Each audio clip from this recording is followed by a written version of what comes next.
দেখুন, আমরা আগেই বলেছি রাষ্ট্রপতি মানুষ চাইছিল যে পশ্চিমবঙ্গে পরিবর্তন হোক এবং পরিবর্তন হয়েছে। আমরা চাচ্ছি এই পরিবর্তনের ফলে পশ্চিমবঙ্গের যে স্বাভাবিক পরিস্থিতি, যে আমরা যে স্বপ্ন নিয়ে ভয় নয় ভরসা, ভয় আউট ভরসাহীন, এই যে স্লোগানটা সামনে নিয়ে আমরা যে এগিয়ে আসছি, আমরা মানুষকে ভরসা দিতে চাই। আপনারা একদম সুন্দরভাবে বাড়ি থেকে বেরোন, হাট বাজার সচল থাক, একদম শান্তি পরিবেশ থাক। আমরা তৃণমূলের মতন অত্যাচার, তৃণমূলের মতন দোকানপাট ভাঙচুর বন্ধ করা, রাস্তাঘাটে মারধর, এগুলো আমরা চাই না। একদম আমরা এগুলো বন্ধ রাখি। আপনারা কি ভেবেছিলেন 200 পার করবেন? আমরা দেখুন, আমাদের পার্টি অ্যানালাইসিসে আমরা 200 পার আমাদের আছে, কিন্তু তৃণমূল বিভিন্ন জায়গায় কিছু মিডিয়া, তোমার ইসি মিডিয়াগুলো যেগুলো তৃণমূলপন্থী মিডিয়া, ওদের দ্বারায় তারা বিভিন্ন প্রচার করেছে যে ওরাই 200 বা 250 এরকম আসন করবে। মমতা ব্যানার্জি তো ভুল বার্তা দিয়ে ফেললো, 297 300 পার করে ফেলবে, এরকম কিছু বিভ্রান্তমূলক প্রচার হওয়াতে কিছু লোক একটু সংশয় ছিল। কিন্তু আমাদের বিজেপি কার্যকর্তা পূর্ণ আমাদের আস্থা ছিল আমরা 200 পার করবো এবং মানুষ আশীর্বাদ আমাদের করবে। যারা এখনো এলাকায় আতঙ্কিত রয়েছেন তাদের উদ্দেশ্যে কি বার্তা দেবেন? আমরা বলছি, আতঙ্কের কিছু নেই, আপনারা বাড়িতে আসুন এবং সবাই বাড়িতে আছে, 2-1 জন ব্যতীত বাড়িতে আসুন, একদম নির্ভয়ে এলাকায় থাকুন, আপনাদের কোনো সমস্যা হবে না। আমরা তাদের এটাই বার্তা দিচ্ছি। বিভিন্ন জায়গায় সামান্য অশান্তির খবর পাওয়া যাচ্ছে, কি বলবেন? দেখুন, আজকে বিজেপি জিতেছে বলে সামান্য 1%-এরও কম, এটা ধরাছোঁয়ার বাইরে। এটা মানুষের আবেগ, কিছু লোকের ক্ষতি হয়েছে। আপনারা জানেন 21 সাল, 19 সাল, 24 সাল খুব প্রচুর ক্ষতি হয়েছে মানুষের। সেটাকে আবেগকে চেপে রাখতে না পারে সাধারণ মানুষ, বিজেপির ঝান্ডা নিয়ে কেউ করেনি, সাধারণ মানুষের ক্ষোভ বিক্ষোভ একটু হয়েছে, খুব সামান্য। আমরা বিজেপি এসেছি বলেই আজকে একদম পুরা শীতলকুচি না, পুরো পশ্চিমবঙ্গ শান্তিতে আছে। এবং আজকে যদি তৃণমূল জিতত, আশা করি আপনারা যে মিডিয়া বন্ধু এখানে আসেন, আপনারাও এখানে আসতে পারতেন না, ভয়ঙ্কর পরিস্থিতি হতো।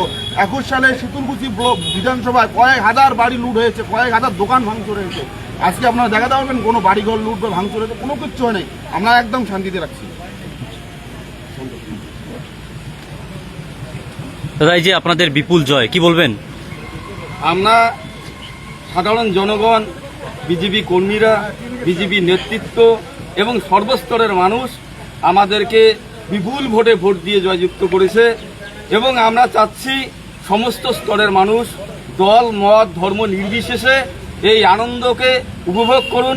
পশ্চিমবঙ্গে প্রত্যেকে এসে নতুন একটা সরকার, সেই সরকার কি করবে, এই সরকারের কি দায়িত্ব আছে, আমরা কিভাবে সমস্ত এলাকাকে একদম কি বলবো, কোনো ধরনের অশান্তি নেই, কোনো গঙ্গা জল ছিটানোর ব্যাপার নেই, গোবর জল ছিটানোর ব্যাপার নেই, একদম শান্তিপূর্ণ রেখেছি। জায়গায় জায়গায় প্রত্যেকটা জায়গায় দোকানপাট খোলা আছে, প্রত্যেককে নির্ভয়ে বেরোচ্ছে এবং 2-4টে বেরোতে পারছে না, সেটা দায়িত্ব তো আমাদের নয়। জনগণের সাথে যারা ফাজলামি করেছে, জনগণের টাকা নয়ছয় করেছে, ঘর দেওয়ার নাম করে টাকা নিয়েছে, চাকরি দেওয়ার নাম করে টাকা নিয়েছে, তারা তো এলাকায় চাপতে পারবে না। তার দায়িত্ব কি আমাদের নিতে হবে? আমরা তো নেব না, সেটা তারা জানে। আমাদের তরফ থেকে, বিজেপির তরফ থেকে কোথাও কোনো ধরনের হাঙ্গামা হয়নি, কোথাও কোনো অশান্তি হয়নি, বিজেপির কোনো লোককে কেউ দেখাতে পারবে না কোথাও কোনো অশান্তিতে যুক্ত আছে।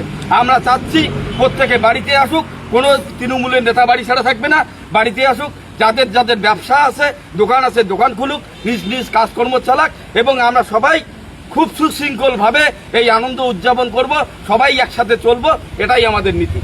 আপনারা তো বরাবরই অভিযোগ করেছিলেন যে বাউদিয়া বাজারে আপনারা আসতে পারেন না, সেক্ষেত্রে এখন কি পরিস্থিতি বাউদিয়া বাজারে? বাউদিয়া বাজারে দেখতে পাচ্ছেন শেখ শাহজাহান নামে একজন ছিল, সে হারিয়ে গেছে, তাকে আমরা খুঁজে পাচ্ছি না। আমরা চাচ্ছি সে আসুক, আমরা কিভাবে আনন্দ উদযাপন করছি, বিজেপি কর্মীরা কিভাবে খুশি হয়ে আছে, সাধারণ জনগণ কিভাবে খুশিতে মেতে আছে, এটা উপভোগ করুক। ওরা জিতলে তো এখন কাটাকাটি হতো, মারামারি হতো, আমরা কারো এক বিন্দু রক্ত পর্যন্ত ফেলিনি।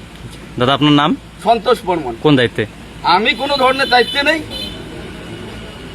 আমাদের সক্রিয় কর্মী। দাদা, গতকাল মমতা বন্দ্যোপাধ্যায় সাংবাদিক সম্মেলন করেছিলেন, তিনি পদত্যাগ করবেন না বলে ইয়ে করেছেন, কি বলবেন?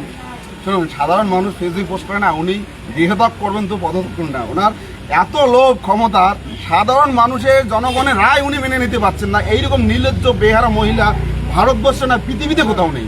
এর বেশি আর কি বলবো, ওনাকে নিয়ে কথা বলার কোনো আমাদের ভাষাই নেই। 2011 সালে যখন বুদ্ধদেব ভট্টাচার্য হেরেছিলেন, তিনি স্বেচ্ছায় বেরিয়ে গিয়েছিলেন পদত্যাগ করে। কোনো কেন্দ্রীয় বাহিনীর ঘেরাটক ছিল না সেখানে, এখন কেন্দ্রীয় বাহিনীর ঘেরাটক, কি বলবেন?